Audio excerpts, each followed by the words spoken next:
ঘুমোবো আমি, ঘুমোবে তুমি, গল্প শোনাবে ঘুম পড়ি। হালকা আলো, চোখ বন্ধ, চলো একটা গল্প শুনি। রাতের গল্প বাংলায়। আজকের গল্প রূপের অহংকার। দূর দেশে এক রাজার ছিল একটি মাত্র কন্যা সন্তান। তার নাম ছিল রূপবতী। রূপবতীর রূপ স্বর্গের পরীদেরকেও হার মানায়। বলতে গেলে পৃথিবীর মধ্যে সর্বশ্রেষ্ঠ সুন্দরী ছিল রূপবতী। কিন্তু দিন দিন যত রূপবতীর বয়স বাড়ছিল ততটা রূপও বাড়ছিল, আর বাড়ছিল রূপ নিয়ে মনে অহংকার। রূপ পরিচর্যায় দাসীদের বিন্দুমাত্র ত্রুটি হলে দাসীকে কঠোর শাস্তি দিত রূপবতী। প্রাসাদের দাস দাসীদের সাথে চরম দুর্ব্যবহার করত সে। একদিন হয় কি, রূপবতী তার দাসীকে বলে সে গোলাপ ফুল দিয়ে স্নান করবে। বাগানের মধ্যে যত লাল গোলাপ আছে সবগুলো তুলে এক্ষুনি নিয়ে আসতে। দাসী যায় বাগানের মালির কাছে, কিন্তু রাজবাড়ির যে মালি আছে সে বলে বাগানে একটিও লাল গোলাপ আজ নেই। রাজবাগানে একটা গোলাপও আজ ফোটেনি। কিন্তু রাজকন্যা যখন বলেছে তার গোলাপ চাই মানে গোলাপ চাই। মালি বুঝতে পারে, সে বাজারে যায়, সেখান থেকে কিছু শ্রেষ্ঠ গোলাপ সে কিনে নিয়ে এসে দাসীকে দেয়। দাসী সেগুলো নিয়ে যায় রূপবতীর কাছে। দাসীর হাত থেকে সেই গোলাপগুলো নিয়ে রূপবতী দেখে এগুলো তো রাজবাড়ির গোলাপ না, এগুলো বাজারের গোলাপ। এইগুলো দিয়ে সে কোনোদিনই স্নান করবে না। ছুঁড়ে দেয় সেই ফুলগুলো। ঘর থেকে চর মারতে মারতে দাসীকে বাইরে বার করে দেয়। দাসী কান্না করতে করতে রাজাবাবুর কাছে যায় এবং রাজাকে সব ঘটনা খুলে বলে। সে এও বলে বাগানে তো গোলাপ ফোটেনি, তার কি দোষ? ওই রাজ্যের রাজা মানে রূপবতীর পিতা ছিলেন অত্যন্ত ভালো মানুষ। তিনি যেমন দয়ালু ছিলেন তেমনই ছিলেন ভালো মনের।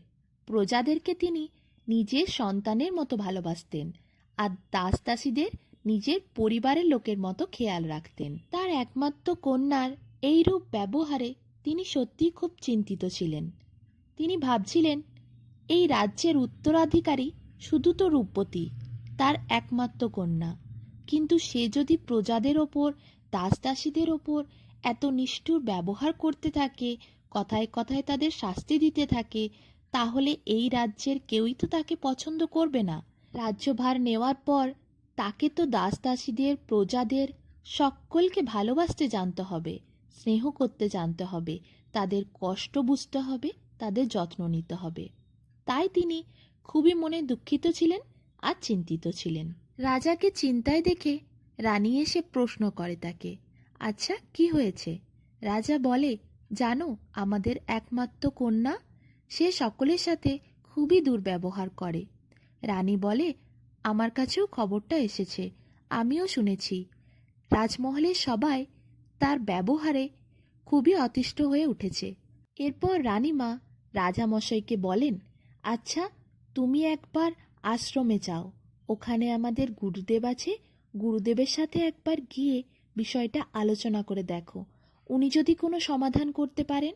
রাজামশাই একটা আশার আলো পান আর তারপর বেরিয়ে পড়েন আশ্রমের দিকে। একদিন পর তিনি আশ্রমে পৌঁছে যান এবং গুরুদেবকে গিয়ে তিনি সব কথা খুলে বলেন।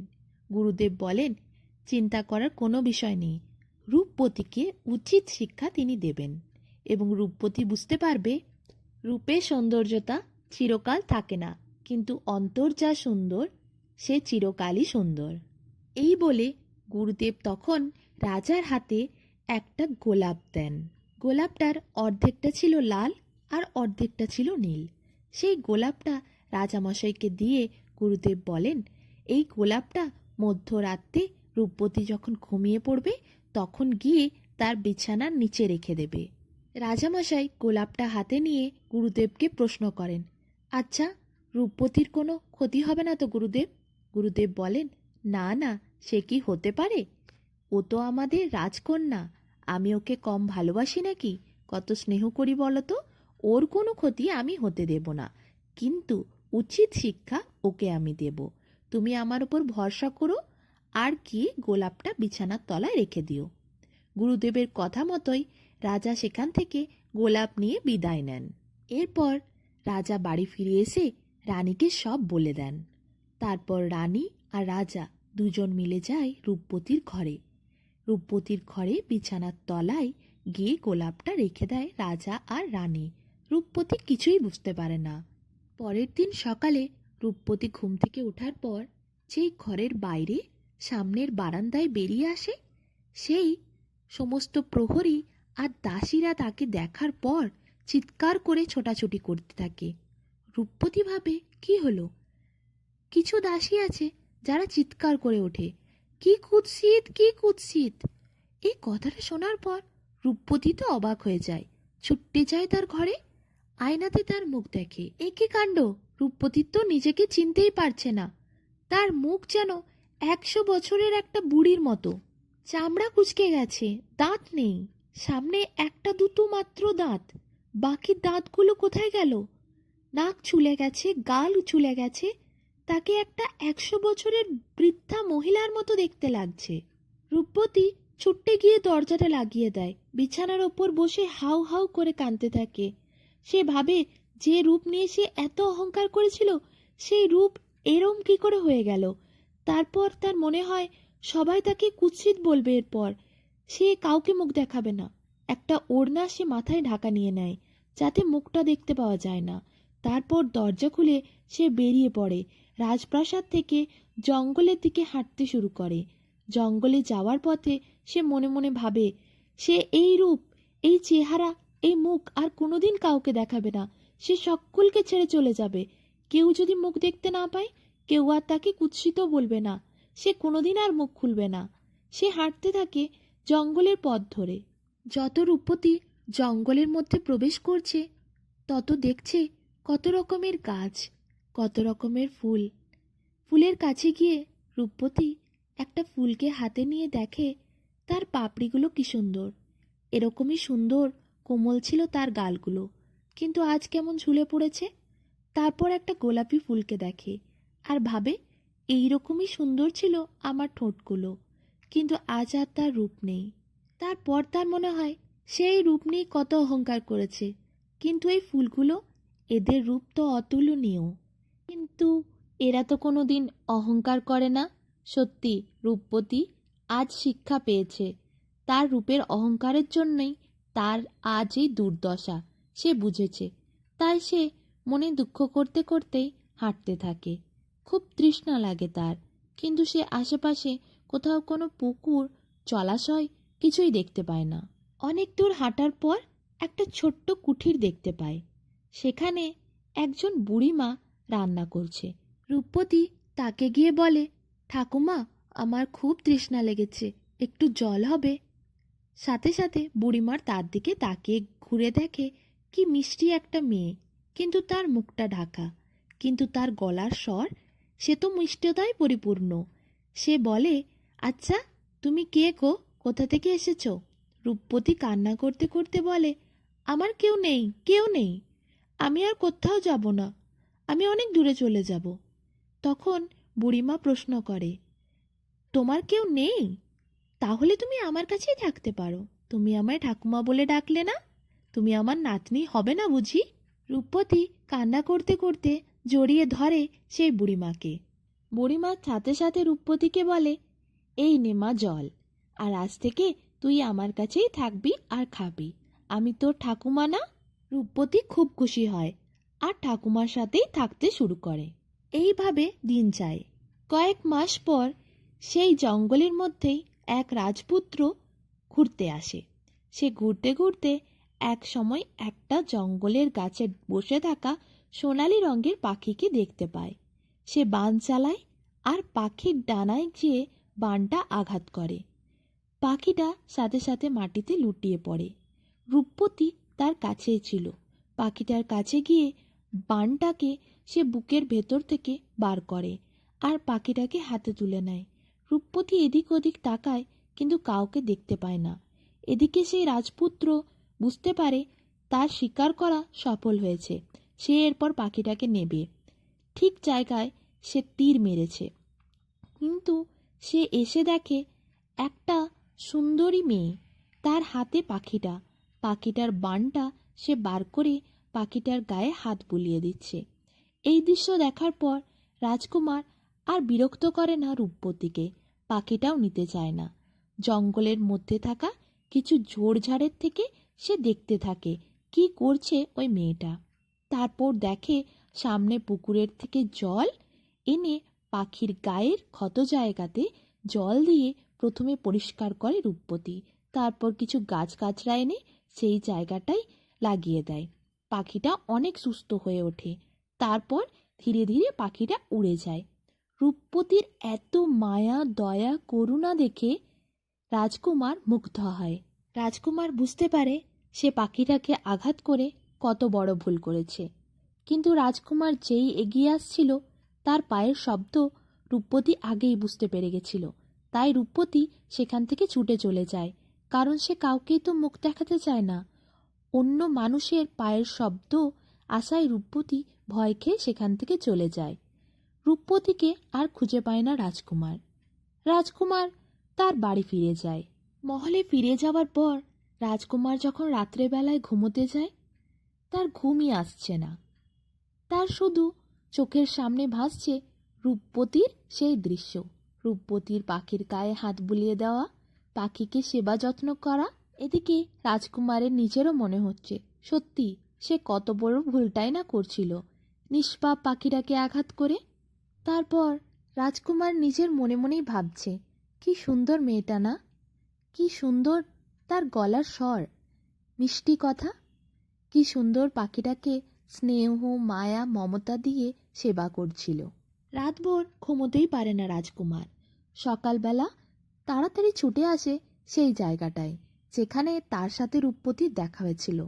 তারপর রাজকুমার ভাবে আশেপাশে জঙ্গলের সব জায়গা খুঁজে দেখব, কাছাকাছি থাকে মনে হয় মেয়েটা। রাজকুমার চারিদিকে ঘোরাঘুরি করতে করতে সেই বুড়িমার ছোট্ট কুটিরের কাছে পৌঁছে যায়। আর তারপর দেখতে পায় রূপবতী সেখানে চুল শুকোচ্ছে। রাজকুমার কাছে যায়।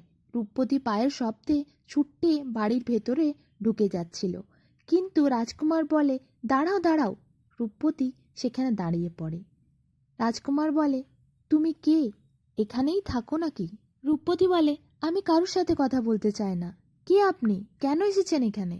রাজকুমার বলে, আমার তোমাকে খুব ভালো লেগেছে, আমি তোমায় বিয়ে করতে চাই। আমি এই রাজ্যেরই রাজকুমার। রূপবতী বলে, বিয়ে? তা কোনোদিনই সম্ভব নয়। আমি খুব কুৎসিত দেখতে, আমায় দেখলে আপনি ভয়ে পালিয়ে যাবেন। আপনি এখান থেকে চলে যান।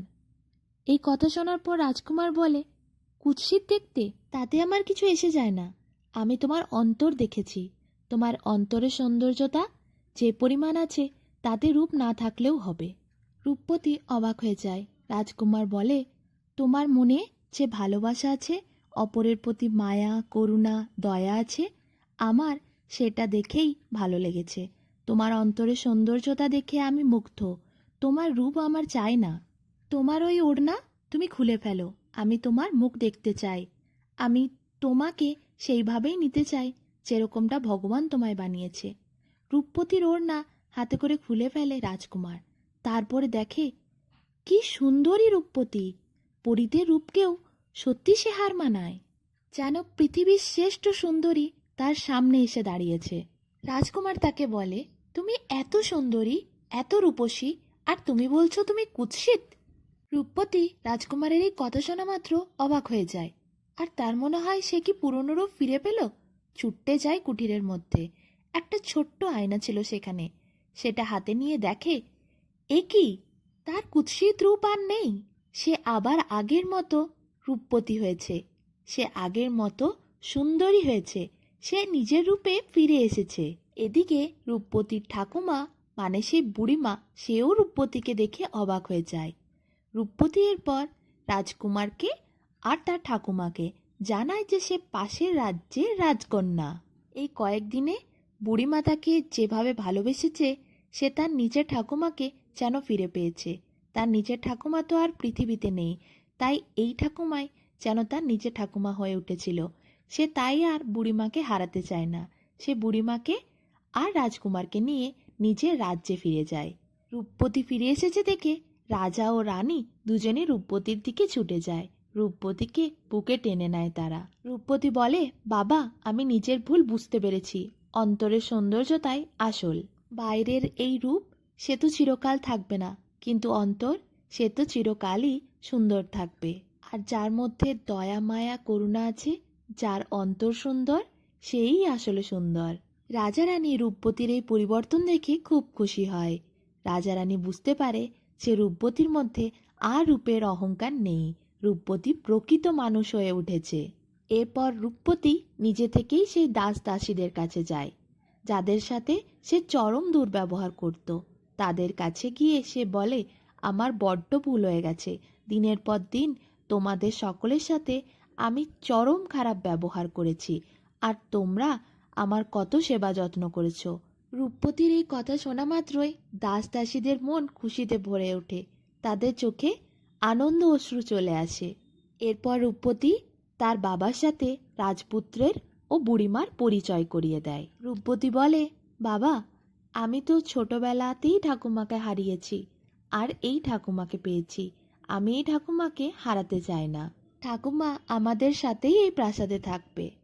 এরপর রূপবতী রাজপুত্রের কথা তার বাবার সামনে বলে। তার বাবা খুব খুশি হয় এবং রূপবতীর হাত রাজকুমারের হাতে তুলে দেয়। এরপর রূপবতী আর রাজকুমারের খুব ধুমধাম করে বিয়ে হয়। সকলে সুখে শান্তিতে দিন কাটাতে থাকে।